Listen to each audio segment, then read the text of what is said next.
Welcome to the Tech Egg. Don't get scrambled. Enjoy the video.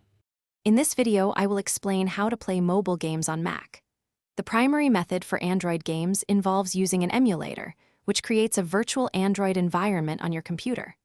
For iOS games, the process is a bit different, often requiring screen mirroring or specific developer tools. However, if you have a newer Mac with Apple Silicon, you might find some iOS apps available directly through the App Store. Let's dive into the details. Android emulators like BlueStacks or Nox Player are excellent choices for playing your favorite mobile games. They create a complete Android operating system environment right on your Mac. Once installed, you can access the Google Play Store, download games, and play them using your keyboard and mouse. This offers a much larger screen and often better control than a mobile device. Setup is usually straightforward and quick.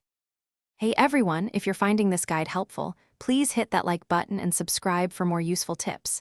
And speaking of keeping things running smoothly, why not upgrade your clean game with the Shark AI Ultra Robot Vacuum? It's voice-controlled, self-emptying, and pet-friendly, making your home maintenance as easy as your Ranger's oil reset. Check the description for the link and other deals. Now, let's get back to the video. Before you reset your oil life, always ensure you've actually performed an oil change. Resetting without fresh oil can lead to premature engine wear. Your Ford Ranger's owner's manual is also an excellent resource for model-specific instructions, as slight variations can exist. If the oil life light remains on after a reset, it could indicate a different issue, and professional diagnosis might be needed. Thanks for watching. Consider subscribing if I helped unscramble your problems.